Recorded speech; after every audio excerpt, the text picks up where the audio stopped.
Wi-Fi 1, 802.11b. Wi-Fi began its journey in 1999 with 802.11b, the first version to reach the general public. It operated on the 2.4 GHz band with a theoretical maximum speed of 11 megabits per second. But in reality, most users experience 1 to 5 megabits per second depending on interference and distance. Enough for basic browsing and emails, but not much more.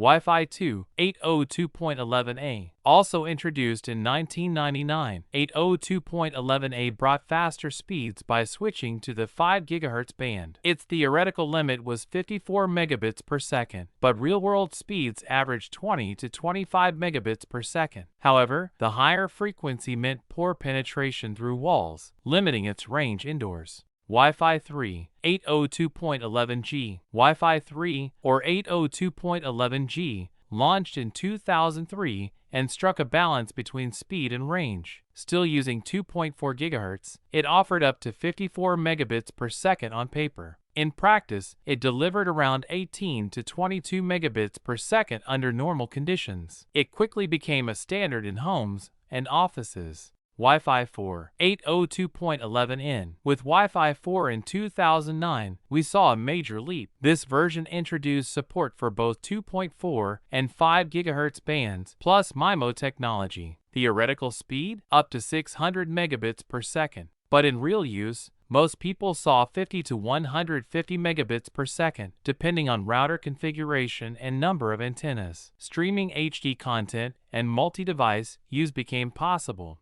Wi-Fi 5, 802.11ac. Wi-Fi 5, released in 2014, was built for speed. Operating exclusively on 5 GHz, it used wider channels and multiple streams. Its maximum theoretical speed reached around 3.5 gigabits per second. Realistically, most users experienced 300 to 900 megabits per second, which was still a huge improvement. Perfect for HD 4K video downloads and fast web browsing. Wi-Fi 6, 802.11ax. By 2019, we had dozens of devices in a single household. Wi-Fi 6 was designed for that, using both 2.4 and 5 GHz with advanced features like OFDMA and target wake time. Theoretical peak? 9.6 gigabits per second. Real-world speeds? Generally 600 megabits per second to 1.5 gigabits per second, depending on network density and hardware. More importantly, it offered greater efficiency and stability, even with 20-plus devices connected.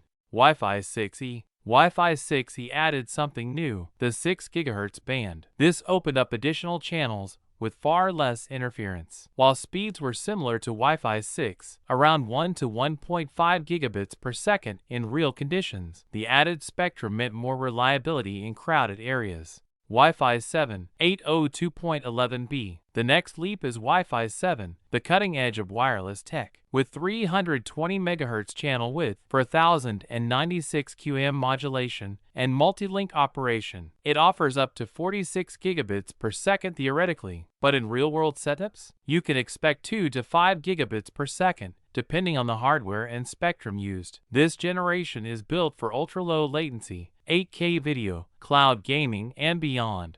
Each generation of Wi-Fi was faster, smarter, and more efficient. But remember, real speeds always depend on your device, router, environment, and even your internet provider. So what generation is your setup using? And how fast is it really? Let me know in the comments.